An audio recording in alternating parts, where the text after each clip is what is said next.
आज की इस वीडियो में मैं सर्वाइव करने वाला हूँ 100 डेज, वो भी माइनक्राफ्ट हार्डकोर में, बट एज आई वोकर। तो ये कहानी काफी पुरानी है, जब मैं भी एक विलेजर ही हुआ करता था और अपने गांव में रहता था। लेकिन मैं बाकी सबसे बहुत ज्यादा अलग था क्योंकि मुझे जादू सीखने का बहुत ज्यादा शौक था। लेकिन बाकी सब गांव वाले मुझे काला जादू करने वाला समझते थे, इसलिए एक रात उन्होंने मेरे घर पर आग लगा दी। मैंने बहुत मुश्किल से अपनी जान बचाई और वहां से चला गया। लेकिन विलेज से जाने के बाद भी मैंने मैजिक सीखना नहीं छोड़ा।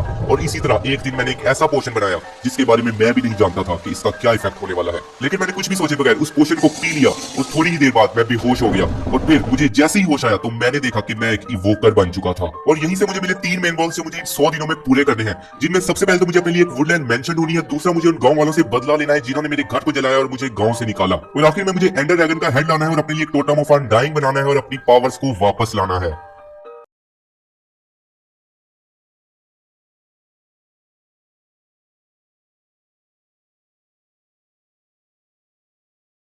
इतनी देर तक चलने के बाद अब गाइस फाइनली मुझे वुडलैंड मेंशन मिल चुकी थी। और गाइस ये देखने में भी काफी ज्यादा बड़ी लग रही थी, इसलिए गाइस मैं जल्दी से वुडलैंड मेंशन में गया। और गाइस यहाँ पर जाने के बाद मुझे काफी ज्यादा अपने ही जैसे लोग दिखाई दिए, मेरा मतलब इवोकर मिले। और गाइस पता नहीं है मेरे से क्यों डर कर भाग रहे थे, हालांकि मैं तो इनका भाई ही था। उसके बाद मैंने अपना क्राफ्टिंग टेबल रखा और एक चेस्ट बनाई, और फिर मेरे पास जितना भी सामान था मैंने उस सारे सामान को इस चेस्ट में स्टोर करवा दिया। उसके बाद मैंने अपने लिए कुछ फर्नेस क्राफ्ट किया, और फिर मेरे पास जितना भी आयरन था मैंने उस सारे के सारे आयरन को स्मेल्ट होने के लिए रख दिया। और फिर मेरे पास जितना भी हेबेल था मैंने उससे वीट बनाई, और फिर मैंने उससे काफी ज्यादा ब्रेड बनाई क्योंकि गाइस मेरे पास खाने के लिए कुछ भी नहीं था। थोड़ी ही देर इंतजार करने के बाद अब गाइस मेरा आयरन स्मेल्ट हो चुका था, इसलिए मैंने अपने लिए काफी ज्यादा पिकेक्स बनाई। और फिर मैं चला गया डायमंड की माइनिंग के लिए। थोड़ी देर तक स्ट्रेट माइनिंग करने के बाद मुझे मिला मेरा पहला डायमंड, जिसको मैंने माइन किया। उसके बाद मैंने इस डायमंड के आगे पीछे भी माइन करके देखा, लेकिन ये बिल्कुल अकेला ही था, इसलिए मैंने दोबारा से नीचे की तरफ माइनिंग करना स्टार्ट कर दी। नीचे की तरफ जाते हुए ही मुझे एक केव मिली जिसको मैंने एक्सप्लोर करना स्टार्ट किया, लेकिन यहाँ पर कुछ भी खास नहीं था, इसलिए मैंने दोबारा से डिग डाउन करना स्टार्ट कर दिया। नीचे जाते हुए मुझे एक और केव मिली जो कि काफी ज्यादा डीप थी, और अगर गाइस मैं इसमें गिरता तो मैं मर भी सकता था। लेकिन गाइस मैंने सोचा कि क्यों ना बोट क्लच किया जाए और थोड़ा सा ड्रीम बना जाए। लेकिन गाइस मैंने जैसे ही बोट क्लच करने लगा तो मैं सीधा ही गिर गया, और मेरे से बोट क्लच तो बिल्कुल भी नहीं हुआ, और मैं 2 हार्ट्स पे बचा। और गाइस अगर तो मैं इवोकर ना होता और मेरे 2 हार्ट्स एक्स्ट्रा ना होते तो मैं आज मर ही जाता। लेकिन गाइस तभी मैंने आगे पीछे देखा और वहां पर मुझे मिला एक डायमंड जो कि पास नहीं था, इसलिए मैंने जाकर उसे माइन किया। और फिर मुझे कुछ गोल्ड दिखाई दिया तो मैंने उसको भी माइन कर लिया। उसके बाद मैंने कुछ ट्रैप डोर्स बनाए ताकि मैं 1 ब्लॉक में डायमंड की माइनिंग कर सकूं। लेकिन मैंने जैसे ही ट्रैप डोर को लगाकर उसे ऊपर नीचे किया तो मैं क्रॉलिंग पोजीशन में जा ही नहीं रहा था, और शायद ऐसा इसलिए था क्योंकि अब मैं एक इवोकर था, इसलिए मैंने सिंपल तरीके से ही डायमंड की माइनिंग करना स्टार्ट कर दी। काफी दिनों तक माइनिंग करने के बाद गाइस अब मेरे पास काफी ज्यादा डायमंड्स हो चुके थे, जिनसे गाइस मैं अपने लिए डायमंड का आर्मर भी बना सकता था और अपने टूल्स को भी डायमंड में अपग्रेड कर सकता था। इसलिए मैं जल्दी से अपनी मेंशन में वापस आ गया। वापस आने के बाद मेरे पास जितना भी डीप स्लेट था मैंने उसे अपनी चेस्ट में स्टोर करवा दिया, और फिर मैंने अपना डायमंड का आर्मर बनाना स्टार्ट कर दिया। अब गाइस फाइनली हमारे पास हमारा डायमंड का आर्मर आ चुका था, और गाइस हमारी प्रोटेक्शन भी काफी अच्छी हो चुकी थी। इसके बाद मैंने अपनी मेंशन को लाइट अप करना स्टार्ट कर दिया, क्योंकि गाइस यहाँ पर काफी ज्यादा मॉब स्पॉन हो रहे थे।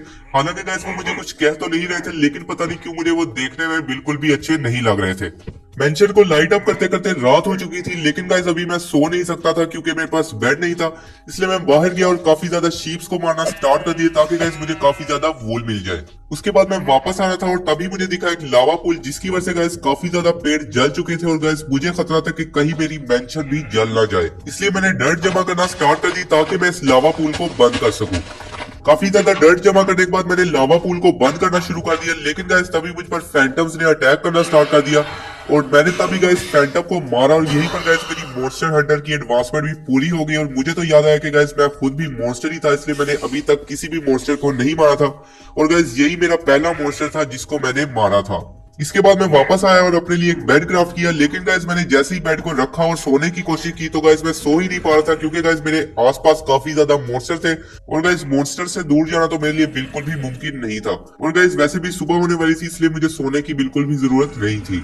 अब बारी थी गाइस अपने लिए एक प्यारी सी बेस बनाने की, इसलिए गाइस मैंने वुड जमा करना स्टार्ट कर दिया और काफी ज्यादा कोबलस्टोन माइन किया। और गाइस अपने सारे के सारे सामान को मैंने रेडी किया जिससे मुझे अपनी बेस को बनाना था, और फिर गाइस मैं लग गया अपनी बेस को बनाने में।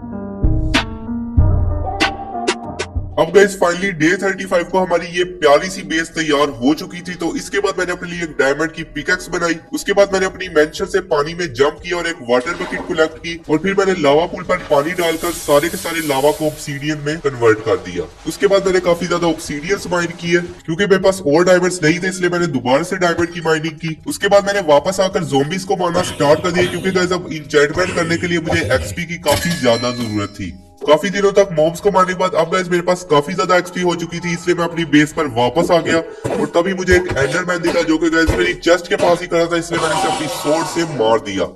उसके बाद मैं इंचेंटमेंट टेबल बनाने के लिए अपने क्राफ्टिंग टेबल पर गया, लेकिन गाइस मुझे तभी पता चला कि इंचेंटमेंट टेबल को बनाने के लिए हमें एक बुक की भी जरूरत होगी। इसलिए मैं नीचे गया और काफी ज्यादा बुक शेल्फ तोड़कर बुक्स कलेक्ट की और फिर मैंने वापस आकर इंचेंटमेंट टेबल बना लिया। उसके बाद मैंने अपने इंचेंटमेंट टेबल को रखने के लिए सारी की सारी जगह को साफ किया और फिर मैंने काफी ज्यादा बुक शेल्फ क्राफ्ट करके अपने इंचेंटमेंट टेबल को कंप्लीट कर लिया। उसके बाद मैंने अपने आर्मर को रिमूव किया और फिर गाइस मैं इंचेंटमेंट टेबल पर गया अपने आर्मर को इंचेंट करने के लिए। लेकिन गाइस मुझे याद आया कि इंचेंटमेंट करने के लिए तो हमें लैपिस लजूली भी चाहिए होगा। गाइस लैपिस तो मेरे पास बिल्कुल भी नहीं था, इसलिए मैं केव में चला गया लैपिस लजूली को लेने के लिए। लेकिन गाइस तभी मुझे वहां पर एक डायमंड का ब्लॉक मिला जिसको मैंने जैसे ही माइन किया तो गाइस उसके नीचे कुछ और डायमंड से मैंने उनको भी माइन किया और गाइस एक के बाद एक डायमंड्स आते जा रहे थे जिनको मैंने माइन किया और फिर गाइस मेरे पास अब 10 डायमंड्स हो चुके थे जो कि गाइस एक ही बार में मिलने मेरे लिए बिल्कुल इम्पॉसिबल थे। और उसके बाद गाइस मैंने सामने देखा तो वहां पर कुछ लैपिस लजूली भी थे, तो मैंने उनको माइन किया और फिर मैं अपनी मेंशन पर वापस आ गया। उसके बाद मैं इंचेंटमेंट टेबल पर गया और मैंने अपने आर्मर और टूल्स को इंचेंट करना स्टार्ट कर दिया। आर्मर को इंचेंट करने के बाद अब रात हो रही थी तो मैंने अपना बेड लगाया और मैं सो गया। उसके बाद गाइस नेक्स्ट डे होते ही मैं चला गया एक डेजर्ट टेंपल की तलाश में, क्योंकि गाइस मुझे अब सैडल चाहिए थी और एक हॉर्स भी चाहिए था। क्योंकि गाइस अब मुझे आगे काफी ज्यादा जगहों पर ट्रैवल करना था और अगर मैं हॉर्स के बगैर ट्रैवल करता तो गाइस मुझे काफी ज्यादा देर लग सकती थी और मैं अपने सब गोल्स को इन 100 डेज में कंप्लीट नहीं कर सकता था। इसलिए मैं जल्दी से चला गया एक डेजर्ट टेंपल को ढूंढने के लिए। काफी देर तक चलने के बाद गाइस मुझे डेजर्ट टेंपल तो नहीं मिला, लेकिन मुझे एक डेजर्ट विलेज मिला जहां पर काफी ज्यादा हेबेल थी। तो मैंने उस सारी की सारी हेबेल को कलेक्ट कर लिया और फिर रात हो रही थी तो मैं एक विलेजर के घर में जाकर सो गया।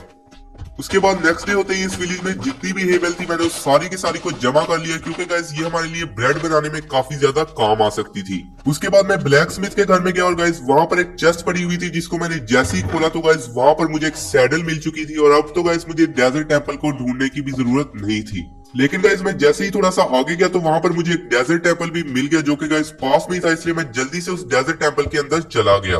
वहां पर जाने के बाद मैंने सब चेस्ट को लूटना स्टार्ट किया और गाइस वहां पर एक चेस्ट में से मुझे एक हॉर्स का आर्मर मिला जो कि गाइस मेरे काम आ सकता था।